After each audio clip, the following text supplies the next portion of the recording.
y nació el menor en Roma, no era romano, seguía la condición de la madre. Ese es por nacimiento. Por disposición de la ley, se da mediante una norma concreta, ¿no? La ciudadanía incluso se concedió peregrinis cuando denunciaban a magistrados corruptos. Los latinis podían ir prestando servicios militares, o sea, había una ley especial que podía darse para cierto caso para adquirir la ciudadanía. Por decir, había premios a los peregrines cuando denunciaban a magistrados corruptos. Entonces salía una ley que se les daba la ciudadanía para esos denunciantes. Y los latinis, cuando se enrolaban en el ejército romano, podían también adquirir la ciudadanía. Y el otro punto es la concesión del poder público. Por concesión del poder público a una persona en concreto, puede ser a una persona que se le da ciudadanía nada más, o a un grupo de personas, ciudad o región, por comisiones, por el príncipe o beneficiario de algunas ciudades. ¿Qué pasa? De repente en premio, ¿no?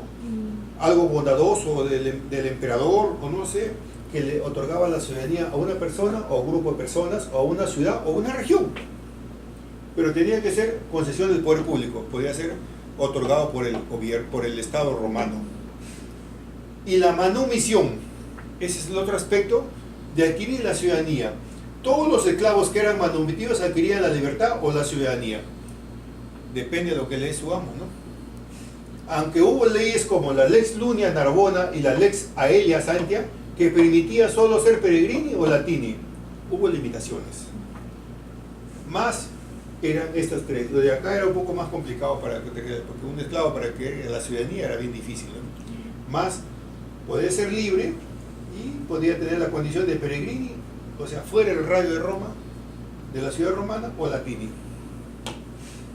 Ahí está claro, ¿no? Las condiciones de los estados de la ciudad. Y la persona jurídica en Roma.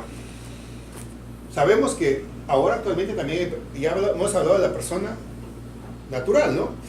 Pero la persona jurídica, también sabemos que existe ahora actualmente persona jurídica, ¿no es así? En el derecho romano, la capacidad jurídica fue reconocido no solo a la persona física, sino también a los entes colectivos, como el caso de los municipios, las colonias. Les daba una cierta capacidad. Pero debemos recalcar pues que en el derecho romano no definió ni denominó en la que estas colectividades pudieran abarcar. O sea, no había una denominación exacta de persona jurídica, pero se sobreentiende que actualmente pues los juristas lo denominan a estas figuras personas jurídicas. Lo llamamos nosotros personas jurídicas, personas abstractas o sociales, como se llama a una persona jurídica actual, ¿no? Una persona jurídica, por ejemplo, una fundación, una asociación, ¿no? Un comité, etcétera, es una persona abstracta o social conformada por un grupo de personas. Igual se sobreentiende que algo parecido existía en Roma. Por eso se dice que son personas jurídicas. Y se puede distinguir dos tipos diferentes dentro de las personas jurídicas que había en Roma: las corporaciones o asociaciones, colectividad de miembros, y las fundaciones, que es el elemento básico, la masa de bienes para lograr un fin. Las corporaciones eran el grupo de miembros, de personas, y las fundaciones eran la masa de bienes, o sea, del producto. Vamos a verlo acá. Ahora, ¿y qué es el Estado? Es conocido como populus romanos o república, pueblo romano, ¿no? El significado es de derecho público de Estado, pero denominado como ente colectivo, con el derecho primado se llamaría derecho de obligación. O sea, también el Estado era considerado como una persona jurídica. En cambio, en el Estado como patrimonio tiene esclavos, vende, compra, alquila, recibe herencias y legados. Es lo que hacía el Estado. Además, su poder soberano ahonda en el derecho privado. Miren, le daba prioridad al derecho privado, tenía más fuerza la soberanía del Estado de Roma que el derecho público. Especialmente, ¿por qué? Porque en el derecho privado se basaba en el aspecto económico, en el jus commercium, debido a que realiza contratos, arrienda tierras, manumitiva esclavos. Acá, lo más resaltante del Estado considerado como persona jurídica es que lo resaltante es la soberanía del Estado, la autonomía. No dependía de nadie. que en tiempos de Justiniano fue considerado económicamente en el fisco, que de patrimonio, que primero pasó de patrimonio del emperador a formar parte del tesoro público. Es decir, en Justiniano primero fue considerado como patrimonio del emperador todo lo que se recaudaba, y después pasa a formar parte ya del tesoro público, y ahora también todo lo que recauda el Estado es del tesoro público. ¿Ven? Roma tiene mucho que ver con nosotros. La civitatis es la que pertenece al municipio y las colonias. Tienen estatus escritos llamados lex municipia o lex colonia. ¿No son los municipios ahora? Las personas representan la organización estatal de los municipios y colonias, gozando de recaudación propia y gobierno propio. Algo parecido a los gobiernos locales, ¿no? ¿Y cuál es la capacidad jurídica? La capacidad jurídica patrimonial, quien tenía bienes propios, incluido tierra y esclavos, se les permitía celebrar contratos de compraventa, arrendamiento, estaban representados por los magistrados que los gobernaban. Esos eran los pueblos. Más adelante se les permitió recibir legados de los súbditos. Mire, y en Justiniano ya podían recibir sus usufructos, disfrute de las rentas o bienes de propiedades por un plazo de tiempo ya consensuado. Es decir, los civitatis, o sea, los municipios o les colonia también podían tener este tipo de capacidad jurídica, ¿no?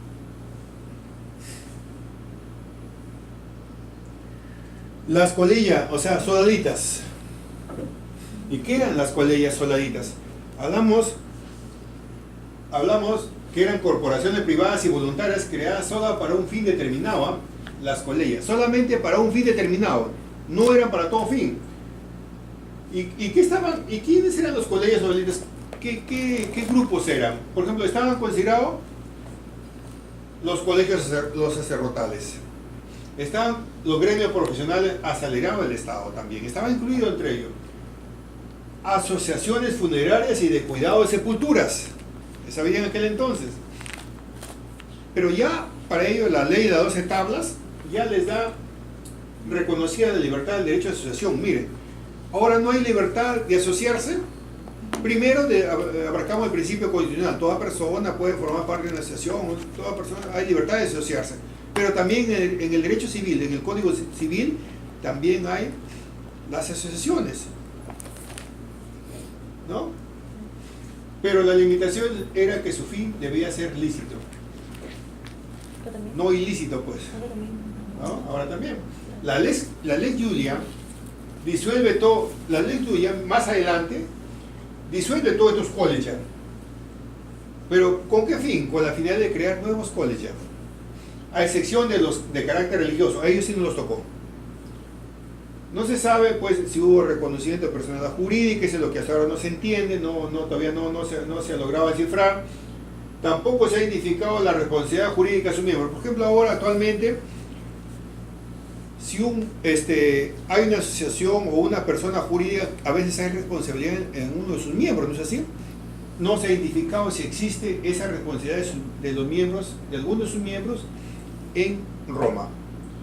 En el periodo postclásico, ya con Marco Aurelio, se diferencia la personalidad y atributos jurídicos de la asociación de cada uno de sus miembros que la componen. Ya hubo una pequeña diferenciación de la personalidad y cuáles son los atributos jurídicos que tendría cada asociación. Pero eso viene más adelante con Marco Aurelio.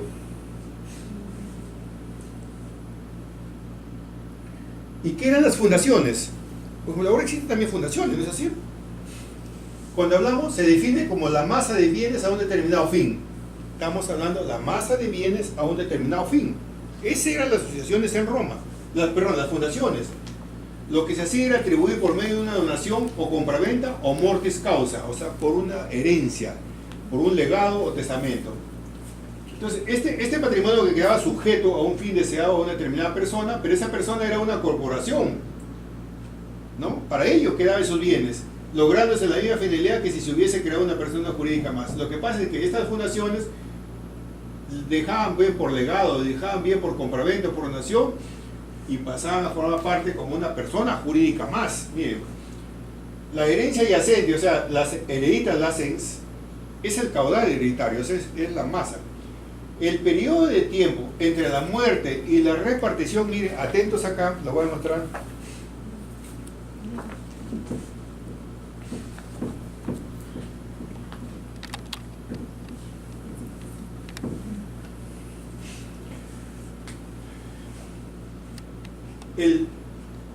Decimos que el periodo, la herencia yacente,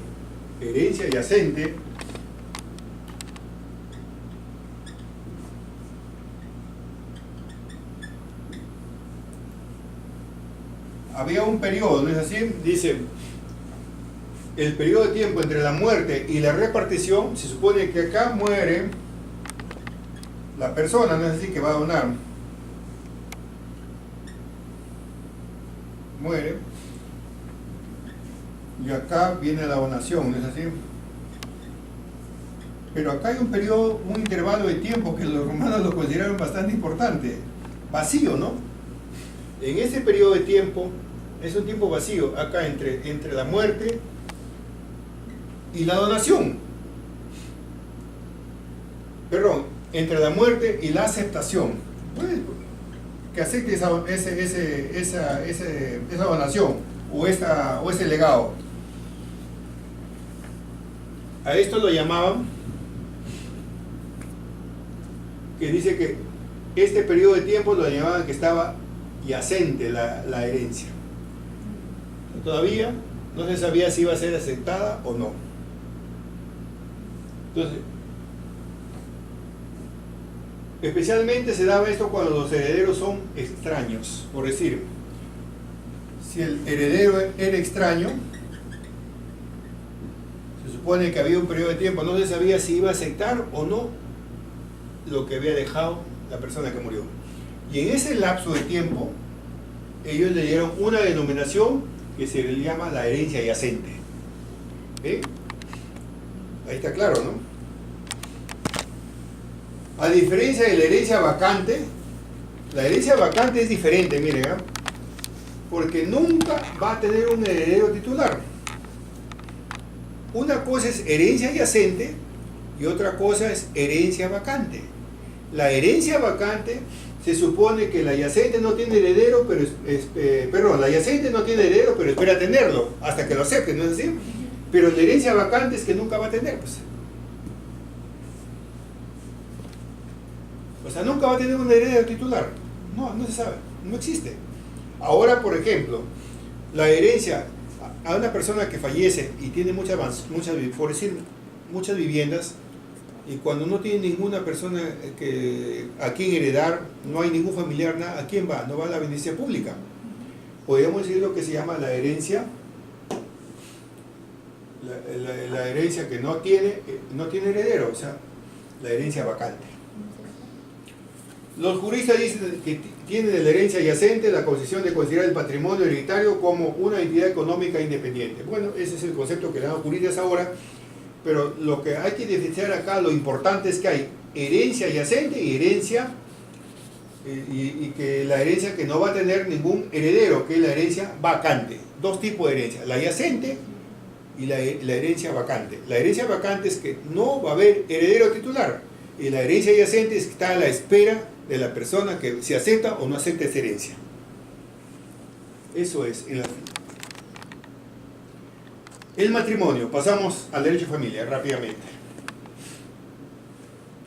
¿Qué decía Modestino I sobre el matrimonio? Miren, ya en aquel entonces, el matrimonio es la unión del hombre y mujer en comunidad plena de vida y en comunicación el derecho divino y humano. La unión de un hombre y una mujer. Para los romanos, el matrimonio fue una situación de convivencia entre dos personas de distinto sexo. Ahí está. Que no era imprescindible formalidades legales, manteniendo dicha situación por la affectio maritalis o la intención continuada de vivir como marido y mujer. El matrimonio en Roma fue siempre monógamo.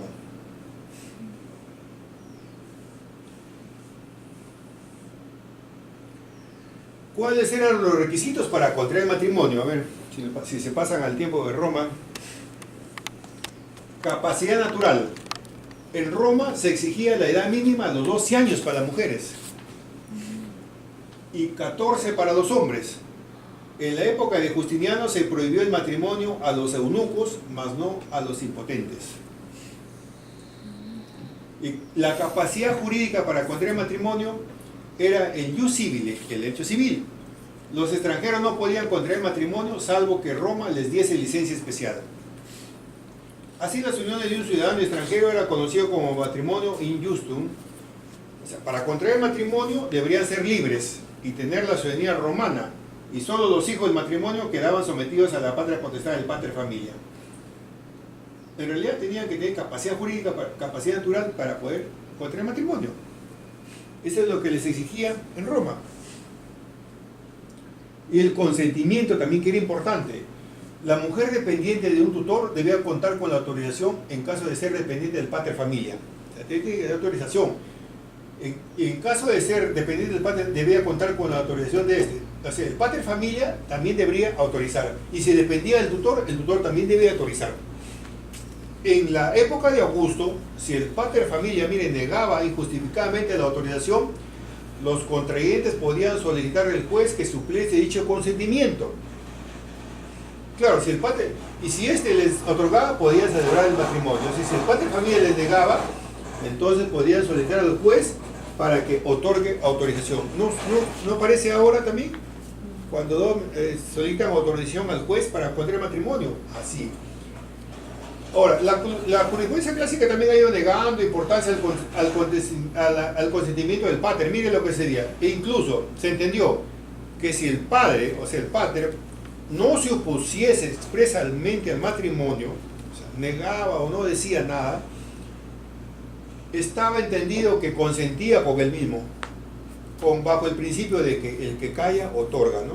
No dijo nada, entonces parece que está asintiendo lo que estamos solicitando. ¿Y cuáles eran los impedimentos para la validez del matrimonio? El primer impedimento era el ligamen, era la existencia de un vínculo anterior, ¿no?